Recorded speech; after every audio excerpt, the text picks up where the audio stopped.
ಎಲ್ಲ ಧ್ಯಾನ ಮಿತ್ರರಿಗೆ ಆತ್ಮಪೂರ್ವಕ ನಮಸ್ಕಾರಗಳು. ಇವತ್ತು ಧ್ಯಾನ 365 278ನೇ ಸೆಷನ್. 2004 ಮೊಟ್ಟ ಮೊದಲನೇ ಸಾರಿ ನಾನು ಒಂದು ಪಿರಮಿಡ್ ಧ್ಯಾನ ಕೇಂದ್ರಕ್ಕೆ ಹೋಗಿದ್ದೀನಿ. ಅಲ್ಲಿ ಪಿರಮಿಡ್ ಅನ್ನ ಪದ ನೋಡಿ ಆಶ್ಚರ್ಯ ಆಗಿದೆ. ಏನಿದು, ಈಜಿಪ್ಟ್ ಅಲ್ಲಿ ದೊಡ್ಡ ಪಿರಮಿಡ್ ಇದೆ, ಇದೇನು ಮನೆ ಒಳಗೆ ಪಿರಮಿಡ್ ಇದೆ. 4x4 ದೊಡ್ಡ ಪಿರಮಿಡ್ ಅವರ ಹಾಲಲ್ಲಿ ಇನ್ಸ್ಟಾಲ್ ಮಾಡಿ ಕೆಳಗೆ 2 ದಿವಾನ್ ಕಾಟ್ ಹಾಕಿದ್ದಾರೆ. ಪ್ರತಿ ಶನಿವಾರ ಅಲ್ಲಿ ಸೆಷನ್ಗೆ ನಾನು ಹೋಗಿ ಆ ದಿವಾನ್ ಕಾಟ್ಗೆ ತುಂಬಾ ಕಾಂಪಿಟೇಷನ್, ಅಲ್ಲಿ ಹೋಗಿ ಧ್ಯಾನ ಮಾಡಬೇಕು.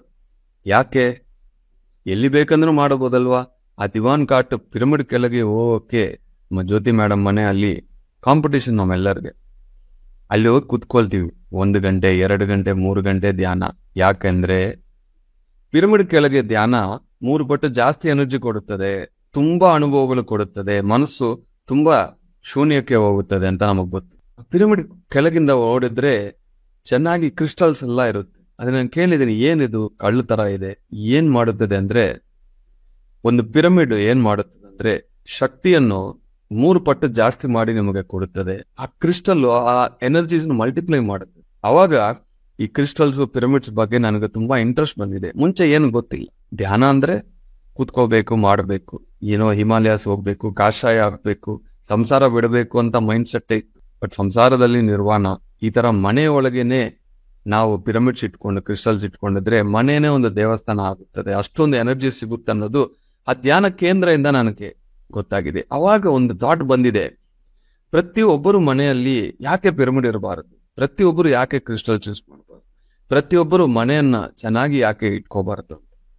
ಅದು ಇದ್ರೂ ನಾನು 15 ವರ್ಷ ಅದರಲ್ಲಿ ರಿಸರ್ಚ್ ಮಾಡಿ ಕೊನೆಗೆ ಗುರುಗಳು ಹೇಳಿದರು, ಈ ಪ್ರಪಂಚದಲ್ಲಿ ಎಲ್ಲಾ ಕಡೆನೂ ಪಿರಮಿಡ್ಸ್ ಹೋಗ್ಬೇಕು, ಎಲ್ಲರೂ ಪಿರಮಿಡ್ ಕಟ್ಟಬೇಕು, ಆ ಜವಾಬ್ದಾರಿ ನೀವು ತಗೊಳ್ಳಿ ಅಂತ. ಎಷ್ಟೊಂದು ಒಳ್ಳೆ ಅವಕಾಶ ನನಗೆ ಸಿಕ್ತು. 55 ದೇಶಗಳಿಗೆ ನಾನು ಪಿರಮಿಡ್ಸ್ ಕಲಿಸಿದ್ದೀನಿ. ಇದೊಂದು ಅವಕಾಶ ಅಷ್ಟೇ. ಅವಾಗ ಒಂದ್ಸತಿ ಪತ್ರಿಜಿಯವ್ರು ಹೇಳಿದ್ರು, you are changing the consciousness of the earth. ಅವಾಗ ನಾನು ಅನ್ಕೊಂಡಿದ್ದೀನಿ, ಪ್ರತಿಯೊಬ್ಬರಿಗೆ ಪಿರಮಿಡ್ ಶಕ್ತಿ ನಾವು ಹೇಳಬೇಕು, ಪ್ರತಿಯೊಬ್ಬರಿಗೆ ಪಿರಮಿಡ್ ಶಕ್ತಿನ ನಾವು ಕೊಡಬೇಕು.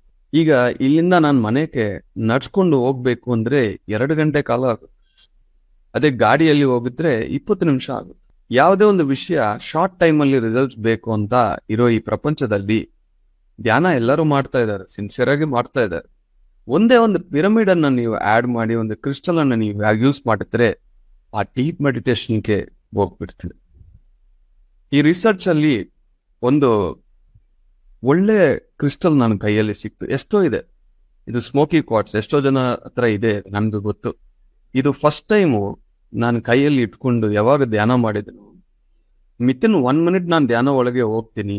ಈ ಒಂದು ಕ್ರಿಸ್ಟಲ್ ಇಂದ ಇನ್ಸ್ಟಂಟ್ ಆಗಿ ಹೋಗಿದ್ದೀನಿ. ಅವಾಗ ನನ್ಗೆ ಅರ್ಥ ಆಗಿದೆ, ಇದೆಲ್ಲಾರ ಕಡೆ ಹೋಗ್ಬೇಕು, ಎಲ್ಲರೂ ಯೂಸ್ ಮಾಡಬೇಕು. ಒಂದು ಒಳ್ಳೆ ವಿಷಯ ನಮಗೆ ಸಿಕ್ಕಿದ್ರೆ ಎಲ್ಲರಿಗೂ ಹಂಚ್ಬೇಕು. ಒಂದು ಒಳ್ಳೆ ಕಾರ್ಯಕ್ರಮ ನಮ್ಗೆ ಗೊತ್ತಾಗಿದ್ರೆ ಎಲ್ಲರಿಗೂ ಹಂಚ್ಬೇಕು. ಪ್ರತಿಯೊಬ್ಬರು ಮನೆ ಮೇಲೆ ಪಿರಮಿಡ್ ಇರ್ಬೇಕು. ಟೆಂಪರರಿ ಆಗಿ ಹಾಕಿ ಕಟ್ಟಿಸ್ಬೇಕಂದ್ರೆ ಕಟ್ಟಿಸಿ. ಯಾಕೆ, ಇಡೀ ಕುಟುಂಬ ಚೆನ್ನಾಗಿರುತ್ತದೆ. ಪ್ರತಿಯೊಬ್ಬರು ಮನೆಯಲ್ಲಿ ಇರೋರಿಗೆ ಅವರ ಫ್ಯಾಮಿಲಿ ಬಗ್ಗೆ ತುಂಬಾ ಯೋಚನೆ ಮಾಡ್ತಾರೆ. ನನ್ನ ಹತ್ರ ಬಂದು ಒನ್ ಕನ್ಸಲ್ಟಿಂಗ್ ಮಾಡೋ ಪ್ರತಿಯೊಬ್ಬರು ಕೇಳ್ತಾರೆ, ಫ್ಯಾಮಿಲಿಯಲ್ಲಿ ಇನ್ನೂ ಅವರೆಲ್ಲ ಧ್ಯಾನಕ್ಕೆ ಬಂದಿಲ್ಲ ಸರ್, ಇನ್ನೂ ನಾನ್ ವೆಜ್ ಬಿಟ್ಟಿಲ್ಲ, ಏನ್ ಮಾಡ್ಬೇಕು? ಅವ್ರಿಗೆ ನಾನು ಒಂದೇ ಹೇಳ್ತೀನಿ, ಒಂದು ಪಿರಮಿಡ್ ಇಡೀ ಮನೆಯಲ್ಲಿ ನಿಧಾನಕ್ಕೆ ಎಷ್ಟು ಒಂದು ನೆಗೆಟಿವ್ಸ್ ಕ್ಲಿಯರ್ ಆಗುತ್ತೋ ನಿಮ್ಗೆ ಗೊತ್ತಿಲ್ಲ. ಮನೆಯಲ್ಲಿನೂ ನೆಗೆಟಿವಿಟೀಸ್ ಇದೆ, ಪ್ರತಿಯೊಬ್ಬರ ತಲೆಯಲ್ಲಿನೂ ನೆಗೆಟಿವಿಟೀಸ್ ಇದೆ. ಇದೆಲ್ಲ ಕ್ಲಿಯರ್ ಆಗ್ಬೇಕು ಅಂದ್ರೆ ನಾವೇ ಒಂದು ಸ್ಟೆಪ್ ತಗೋಬೇಕು. ಎಫರ್ಟ್ ಆಗ್ತಾ ಇದೀವಿ, ಆದ್ರೂ ಒಂದು ಪಿರಮಿಡ್ ಆಡ್ ಮಾಡಿ, ಒಂದು ಕ್ರಿಸ್ಟಲ್ ಆಡ್ ಮಾಡಿದ್ರೆ ರಿಸಲ್ಟ್ಸ್ ತುಂಬಾ ಚೆನ್ನಾಗಿ ಬರುತ್ತೆ. ಅಷ್ಟೇ, ನಾವು ಅದನ್ನ ಎಕ್ಸ್ಪೆರಿಮೆಂಟ್ ಮಾಡಬೇಕು. ಇಡೀ ಜೀವನ ಒಂದು ಸೈಂಟಿಸ್ಟ್ ತರ ಯೋಚನೆ ಮಾಡಬೇಕು. ಯಾವುದೇ ಒಂದು ಕೇಳಿದ್ರು ಎಕ್ಸ್ಪೆರಿಮೆಂಟ್ ಮಾಡಿ ನೋಡೋಣ. ಅವಾಗ ಸೆಲ್ಫ್ ಎಕ್ಸ್ಪೀರಿಯನ್ಸ್ ಅಂತ ನಿಮ್ಗೊಂದು ಬರುತ್ತೆ. ಆ ಸೆಲ್ಫ್ ಎಕ್ಸ್ಪೀರಿಯನ್ಸ್ ಕೊನೆ ತನಕ ನಿಮ್ ಜೊತೆ ಇರುತ್ತದೆ. ಬೇರೆ ಒಬ್ಬರು ಎಷ್ಟೇ ಒಬ್ಬರು ಏನೇ ಒಂದು ನಿಮಗೆ ಹೇಳಿದ್ರು ನೀವು ಕೇಳಿದ್ರು ಅದು ಅವ್ರ ಜ್ಞಾನ, ಅವರ ಅನುಭವ. ನಿಮ್ಮ ಅನುಭವ ಬರ್ಬೇಕಲ್ವ? ನಿಮಗೆ ಅನುಭವ ಬರಬೇಕು ಅಂದ್ರೆ ನೀವು ಎಕ್ಸ್ಪೆರಿಮೆಂಟ್ ಮಾಡಬೇಕು. ಪ್ರತಿಯೊಂದನ್ನು ನಾನು ಎಷ್ಟೋ ಟಿಪ್ಸ್ ಕೊಡ್ತಾ ಇರ್ತೀನಿ ಪ್ರತಿ ದಿವಸ. 90 ಡೇಸ್ ಸರ್ಕಲ್ಸ್ ಅಂತ ನಾನು ಹೇಳಿದ್ದೀನಿ. 5 ಜನ ಅದು ಎಕ್ಸ್ಪೆರಿಮೆಂಟ್ ಮಾಡಿದ್ರು. ಏನ್ ಹೇಳಿದ್ರು, ಸರ್ ಇಡೀ ದಿವಸ ನನಗೆ ತುಂಬಾ ಪ್ರೊಡಕ್ಟಿವಿಟಿ ಇದೆ, ತುಂಬಾ ಟೈಮ್ ವೇಸ್ಟ್ ಮಾಡ್ತಾ ಇದೀನಿ, ಈಗ ಟೈಮ್ ಎಲ್ಲ ಪ್ರೊಡಕ್ಟಿವಿಟಿ ಆಗಿದೆ. ಎಷ್ಟೋ ಟಿಪ್ಸ್ ನಮಗೆ ಬರುತ್ತೆ, ಅದನ್ನ ನಾವು ಎಕ್ಸ್ಪೆರಿಮೆಂಟ್ ಮಾಡಿ ನೋಡ್ಬೇಕು. ಒಂದು 21 ದಿವಸ ಮನೆಯಲ್ಲಿ ಒಂದು ಪಿರಮಿಡ್ ಇದ್ರೆ ಎಷ್ಟು ಒಳ್ಳೆ ಎನರ್ಜೀಸ್ ಇರುತ್ತೆ, ಮನೆಯಲ್ಲಿ ಇರೋರು ಪ್ರತಿಯೊಬ್ಬರಿಗೇನೆ ಆ ಚೇಂಜಸ್ ಬರ್ತಾ ಇರುತ್ತೆ ಅನ್ನೋದು ಯಾರ ಹತ್ರ ಪಿರಮಿಡ್ ಇದೆ ಅವ್ರ ಹತ್ರ ಹೋಗ್ಬೇಕು, ಕೇಳ್ಬೇಕು. ಪಿರಮಿಡ್ ವ್ಯಾಲಿಗೆ ಹೋಗ್ಬೇಕು, ಆ ಪಿರಮಿಡ್ ಅಲ್ಲಿ ಇರ್ಬೇಕು. ಇಲ್ಲಿ ಶಿವಶಕ್ತಿ ಪಿರಮಿಡ್ ಇದೆ. ಎಷ್ಟೋ ಜನ ಬರ್ತಾರೆ 3 ಗಂಟೆ ಧ್ಯಾನ ಮಾಡಿ ಆಮೇಲೆ ನಾನು ಮೀಟ್ ಮಾಡ್ತಾರೆ. ಊಟ ಮಾಡಿ ಅಂದ್ರೆ ಇಲ್ಲ ಸರ್, ಫಸ್ಟ್ ನಾವು ಧ್ಯಾನ ಮಾಡ್ಬೇಕು, ಇಂಪಾರ್ಟೆನ್ಸ್ ಅದಕ್ಕೆ ಕೊಡ್ತಾರೆ. ಹೋಗಿ 3 ಗಂಟೆ ಕಾಲ ಕೂತ್ಕೊಳ್ತಾರೆ, ಎಷ್ಟೊಂದು ಎನರ್ಜೀಸ್ ತಗೊಳ್ತಾರೆ. ನಾನು ಅವ್ರ ಹತ್ರ ಫಸ್ಟ್ ಕೇಳ್ತೀನಿ, ಏನು ನಿಮ್ಮ ಅನುಭವ ಅಂದ್ರೆ ಇಲ್ಲಿ ಸಿಕ್ಕಿರೋ ಎನರ್ಜೀಸ್ ಎಲ್ಲಿ ಸಿಗಲ್ಲ ಸರ್, ಅಷ್ಟೊಂದು ಡೆಪ್ತ್ ಇದೆ. 1000 ಜನ ಮೇಲೆ ಹೇಳಿದ್ರು ನನಗೆ. ಅವಾಗ ನನಗೆ ಎಷ್ಟೊಂದು ತೃಪ್ತಿ ಬರುತ್ತೆ ಅಂದ್ರೆ, ಒಂದು ಒಳ್ಳೆ ಪಿರಮಿಡ್ ನಾವು ಕಟ್ಟಿದ್ವಿ, ಇಷ್ಟು ಜನಕ್ಕೆ ಉಪಯೋಗ ಆಗ್ತಾ ಇದೆ, ಇಷ್ಟು ಜನಕ್ಕೆ ಹೀಲಿಂಗ್ ಆಗ್ತಾ ಇದೆ. ರಿಸಲ್ಟ್ಸ್ ನನಗೆ ಬೇಕು, ಟೈಮು ಕೊಡ್ತಾ ಇದ್ದಾರೆ ಪ್ರತಿಯೊಬ್ಬರು. ಯಾಕಂದ್ರೆ ಏನೇ ಬೇಕು ಅಂದ್ರೂ ನಮಗೆ ಮತ್ತೆ ವಾಪಸ್ ಬರುತ್ತೆ, ಟೈಮ್ ಬರಲ್ಲ. ಆ ಟೈಮು ಅನ್ನೋದು ಮತ್ತೆ ಮತ್ತೆ ನಮಗೆ ಬರಲ್ಲ. ಆ ಟೈಮ್ಗೆ ನಾವು ಯೂಸ್ ಮಾಡಬೇಕು, ಯುಟಿಲೈಸ್ ಮಾಡಬೇಕು ಟೈಮ್. ಹುಣ್ಣಮಿ ದಿವಸಗಳು ಬಂದ್ರೆ ಹತ್ರ ಯಾವ್ದು ಪಿರಮಿಡ್ ಇದೆಯೋ ಹೋಗ್ಬೇಕು. ಯಾಕೆ ಹುಣ್ಣಮಿ ದಿವಸದಲ್ಲಿ ತುಂಬಾ ಎನರ್ಜೀಸ್ ಇರುತ್ತೆ.